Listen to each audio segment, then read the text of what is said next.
Everyone, welcome back to the channel. आज की इस वीडियो में हम करने वाले हैं chapter 1 class 8 NCERT science crop production and management के notes. So without wasting too much of time, let's get started. तो फर्स्ट ऑफ ऑल हम ये जान लेते हैं कि क्रॉप क्या होती है। When plants of same kind are cultivated at a place on a large scale, जब सेम काइंड के प्लांट्स कल्टिवेट होते हैं एक प्लेस पर लार्ज स्केल में, उसे हम कहते हैं क्रॉप। सो क्रॉप को ग्रो करने के लिए जो भी फार्मर जो है एक्टिविटीज़ करते हैं एक पीरियड ऑफ टाइम में, ठीक है, उनको हम एग्रीकल्चरल प्रैक्टिस कहते हैं। Cultivation of crops involves several activities undertaken by farmers for a period of time, हम कहते हैं एग्रीकल्चरल प्रैक्टिसेस। सो अब हम फर्स्ट एग्रीकल्चर प्रैक्टिस के बारे में पढ़ेंगे, जो कि है हमारा प्रिपरेशन ऑफ सॉइल, यानी कि जैसे हमें प्रिपेयर करना होता है एग्ज़ाम से पहले, वैसे ही ठीक है सॉइल को भी प्रिपेयर करना होता है।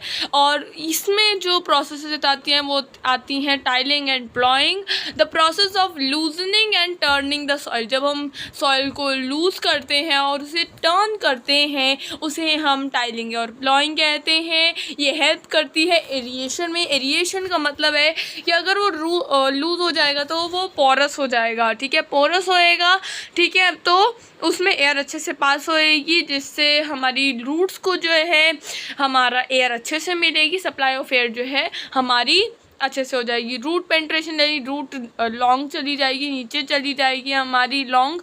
और न्यूट्रिएंट मिक्सिंग यानी न्यूट्रिएंट जो है हमारे अच्छे से मिक्स हो जाएंगे, ठीक है।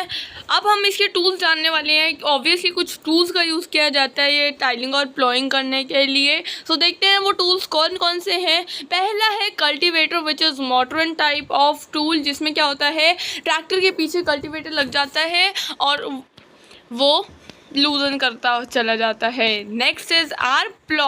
प्लॉ जो है ये हमारा ट्रेडिशनली है, ठीक है, ये जिससे हम इसे पकड़ते हैं इसे हम कहते हैं प्लॉ शाफ्ट, और जिससे जो नीचे पार्ट जाता है और जो लूजन करता है उसे हम कहते हैं आगे वाले पार्ट को ploughshare. So moving to our next which is a hoe. Hoe क्या होता है? होय एक ऐसा सा होता है जो हमारी टाइलिंग और प्लॉइंग करने में हेल्प करता है। यहाँ पर उसकी ग्रिप होती है, यहाँ पर उसका हैंडल होता है उसको पकड़ने के लिए, और मेन पार्ट होता है ये बेंट प्लेट जो नीचे जाती है और लूजन करती है। अब हम बढ़ते हैं अपने नेक्स्ट प्रोसेस की ओर, जो कि है सोइंग, ठीक है। अब हमने प्रिपेयर कर दिया सॉइल को, अब हम मेन काम करेंगे, यानी कि उसमें जो है हम डालेंगे सीड्स, ठीक है। The process of planting seeds into the soil is called sawing, ठीक। जब हम प्लांट करते हैं सीड्स को सॉइल में, उसे हम सॉइंग कहते हैं।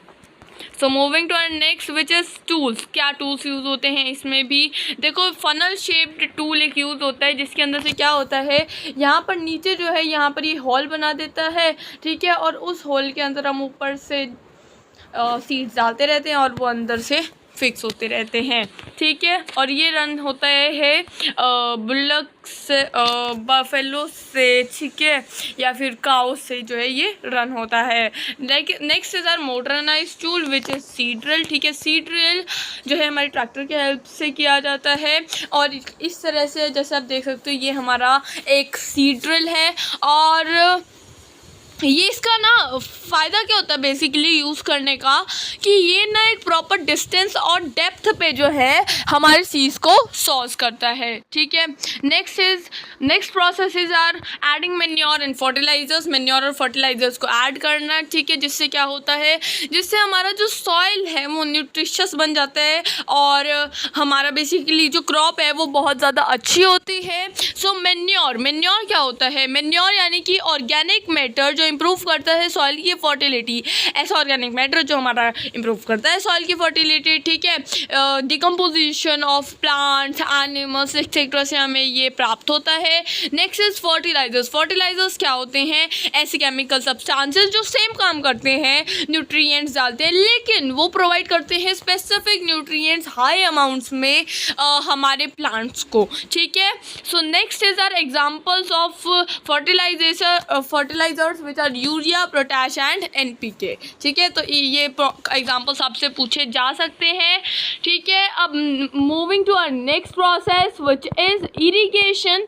सो the process of supplying water to the crops at regular interval is known as irrigation. जब हम प्रोवाइड करते हैं वाटर क्रॉप्स को रेगुलर इंटरवल्स पर, यानी रेगुलर इंटरवल्स यानी कि टाइम टू टाइम, जैसे आज एक दिया, ठीक है, तो 2 दिन बाद एक देना। ठीक है, तो वो क्रॉप टू क्रॉप जो है वो वेरी करता है कि कितना सप्लाई होएगा उसका वाटर का। अब हम इसके टूल्स जान लेते हैं। देखो, ट्रेडिशनली यूज जो टूल्स हैं वो है चेन पम्प, ठीक है, नेक्स्ट इज मूठ, देखली एंड राहत। ठीक है, तो इसमें ये पिक्चर्स हैं। ठीक है, इस तरह से होता है। अब हम बढ़ते हैं अपने मॉडर्नाइज टूल की तरफ। मॉडर्नाइज टूल ऐसे टूल्स होते हैं, ठीक है बच्चे, जिसमें हमें ना कम मेहनत करने की ज़रूरत होती है, पहली बात, और दूसरा ये सेव करते हैं वाटर को, तभी हम इन्हें ज़्यादा प्रेफर करते हैं।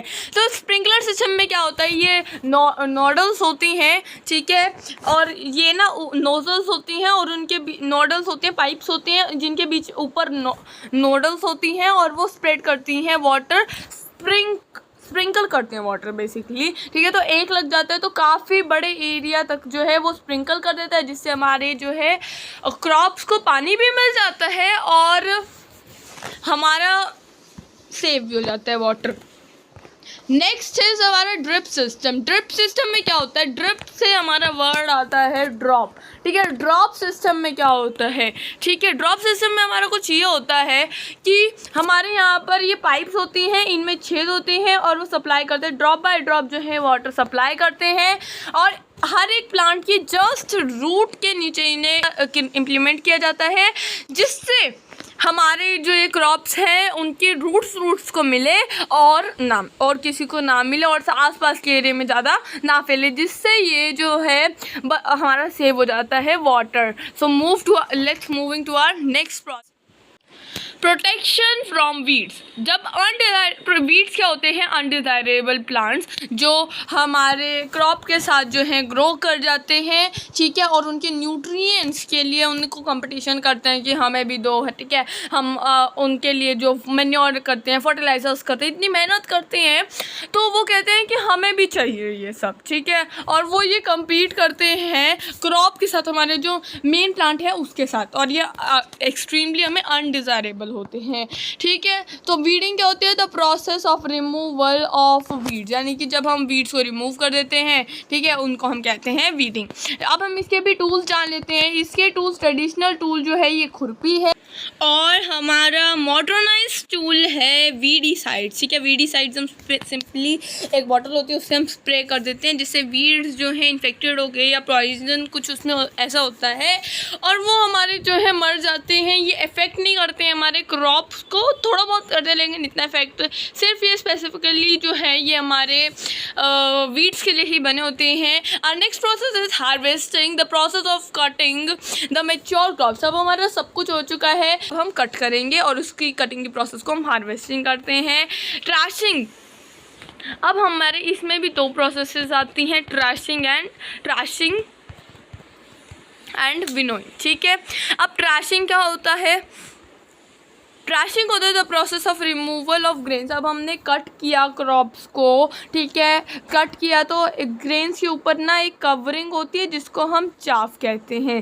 ठीक है, सो उस चाफ के रिमूवल को और ग्रेन्स को अलग करके चाफ को अलग से एक ढेर में लगा के उसे हम ट्रैशिंग कहते हैं। इसका जो ट्रेडिशनल टूल है वो हमारा है सिक्कल, और मॉडर्नाइज टूल हमारा कंबाइन है। जिससे क्या होता है, कंबाइन का मतलब होता है ट्रैशिंग जो है, ठीक है, ट्रैशिंग, हार्वेस्टिंग और ट्रैशिंग हमारी दोनों एक साथ ही हो जाती है, इसलिए हमने इसका नाम कंबाइन रखा है। आप देखो कहीं जो है ना बहुत ज़्यादा ऐसा होता है कि कई फार्मर जो हैं लार्ज स्केल पर नहीं ग्रो कर पाते हैं। हमारा मतलब हर एक की अपनी अपनी इकोनॉमिक स्टेटसेस होते हैं, ठीक है, तो कई फार्मर्स इतने लार्ज स्केल पर नहीं ग्रो कर पाते हैं, जिससे वो ट्रैशिंग और कंबाइन इतने ज़्यादा महंगे टूल जो हैं नहीं ले पाते हैं, तो वो विनोइंग जो है करते हैं, उससे क्या होता है, हम ना हैवियर सब्सटेंसेस हमारे क्या हैं, हमारे राइस है, ग्रेन्स है, ठीक है। आपकी मम्मी को भी आपने करते हुए देखा होएगा। हम मिक्सचर क्या किस चीज़ का हो सकता है, हमारा चाफ का मिक्सचर हो सकता है, ठीक है। उनसे हम रिमूव करते हैं किसके द्वारा, विंड के द्वारा, इसलिए इसका नाम हमने रखा विनोइंग। ये हमने प्रीवियस क्लासेस में भी पढ़ा है। अब हमने सब कुछ कर लिया, अब हमारा जो है आता है कि हम उसको स्टोर करें, ठीक है। तो स्टोरेज, प्रॉपर स्टोरेज जो है नेसेसरी होती है, ताकि हमारे जो ग्रेन्स हैं या क्रॉप्स हैं वो हमारी पेस्ट और माइक्रो ऑर्गेनिज्म से जो है दूर रहें। अब हमारे इसका ट्रेडिशनल मेथड है कि सिंपली उन्हें जूट बैग्स में पैक करके रख दो। मॉडर्नाइज मेथड हमारा सीलोज एंड ग्रेनरीज होते हैं, ऐसे ही कंटेनर्स होते हैं जिनके अंदर हम स्टोर करते हैं ग्रेन्स को, ठीक है। अब हमारे किचन में हम ग्रेन्स को कैसे स्टोर करके रखते हैं, हमारे किचन में अगर हमें उनको इफेक्ट होने से बचाना है तो हम ड्राइड नीम लीव्स का यूज़ कर सकते हैं। और अगर हमें लार्ज क्वांटिटीज़ ऑफ ग्रेन को अगर हमें करना है स्टोर, तो किस स्पेसिफिक केमिकल ट्रीटमेंट भी हम कर सकते हैं, ठीक है, ताकि हम उन्हें पेस्ट और माइक्रो ऑर्गेनिज्म से जो है अवे रख सकें। अब हमारा नेक्स्ट टॉपिक आता है एनिमल हस्बेंड्री। हमने देखो स्टार्टिंग में जो चैप्टर के आपके एनसीईआरटी की स्टार्टिंग में लाइन लिखी हुई है कि ठीक है, तो हम जो ह्यूमन बीइंग्स हैं, ठीक है, उनको दो चीज़ें चाहिए होती हैं फूड के लिए, ठीक है। पहला है क्रॉप, जिसका हमने पूरा मैनेजमेंट कैसे करते हैं और हमने प्रोडक्ट प्रोड्यूस कैसे करते हैं उसको हमने देख लिया है। और दूसरा होता है एनिमल्स, जिसके लिए अब हम देखेंगे कि हम अपना फूड कैसे जनरेट करते हैं एनिमल्स से। यस, हम अपना फूड जो है एनिमल हस्बेंड्री करते हैं। एनिमल हस्बेंड्री का मतलब क्या होता है, जब हम ब्रीड करते हैं, फीड करते हैं और केयर करते हैं हमारे एनिमल्स की, क्यों, फूड और अदर यूजफुल बेनिफिट्स, यानी कि अगर शीप को अगर आप रियर कर रहे हो, ब्रीड कर रहे हो, फीड कर रहे हो और उन्हें केयर कर रहे हो, तो उससे आपको वूल मिलेगी, ठीक है।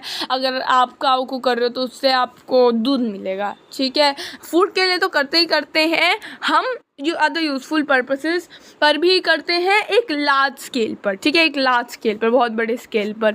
So that's it for today's video. I hope कि आपको ये वीडियो बहुत ज़्यादा पसंद आई होगी। अगर आपको पसंद आई होगी तो लाइक करना मत भूलना। So this was all for today's chapter. मिलते हैं आपसे नई अगली वीडियो में एक नई शुरुआत के साथ और इसकी एनसीईआरटी सॉल्यूशंस के साथ। Bye bye.